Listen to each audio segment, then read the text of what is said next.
अस्सलामु अलैकुम नाज़रीन, उम्मीद करता हूँ आप लोग सब ठीक होंगे।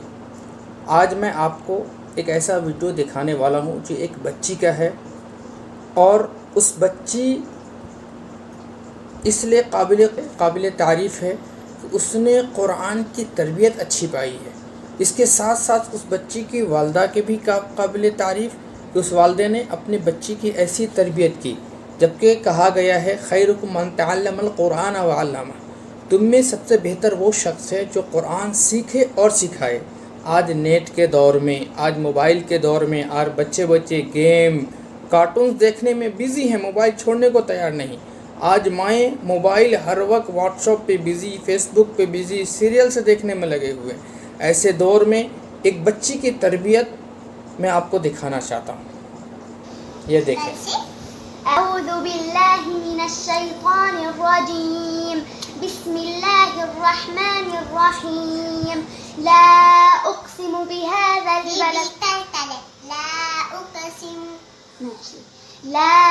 उक़सिमु बिहाज़ल बलद व अंत हिल्लुम बिहाज़ल बलद, अयहसबु ववालिद वमा वलद, लक़द ख़लक़नल इंसान फ़ी अहसनि कबद, अयहसबु अन लन यक़दिर अलैहि अहद, अलम नजअल अयहसबु अन ला यक़दिर अलैहि अहद, यक़ूलु अहलक्तु मालन लुबदा, अयहसबु अन लम यरहु अहद, अलम नजअल लहु ऐनैन वलिसाना वशफ़तैन वहदैनाहु النجدين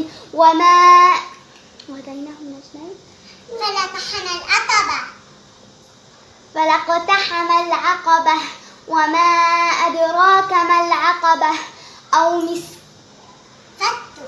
فك رقبة أو إطعام في يوم ذي مسغبة يتيما ذا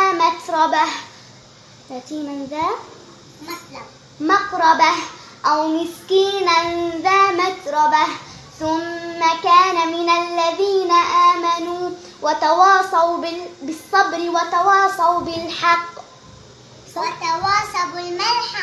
وتواصوا بالصبر وتواصوا بالمرحمة أولئك أصحاب الميمنة والذين كفروا بآياتنا هم أصحاب الميمنة هم أصحاب المشأمة عليهم نار مؤصدة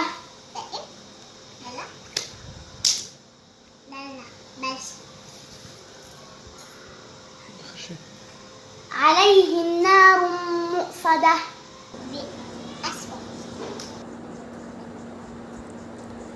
देखा दोस्तों, अपने इस बच्ची की कुरान की तिलावत, कुरान पढ़ने का अंदाज़। ये छोटी सी बच्ची है, इसके कुरान इसके कुरान पढ़ने का अंदाज़, किस तरह से वो बच्ची सुन रही है, क्या उम्र होगी इसकी। ये अपने बच्चों को कुरानी तालीमात से ज़रूर नवाजिए, ताकि कम से कम आपके मरने पर वो फातिहा तो पढ़ सके, आपके मरने पर कुरान की तिलावत करके आपको इसी तरह की दीनी और ईमानी बातें सुनने के लिए हमारे चैनल को ज़रूर सब्सक्राइब करें।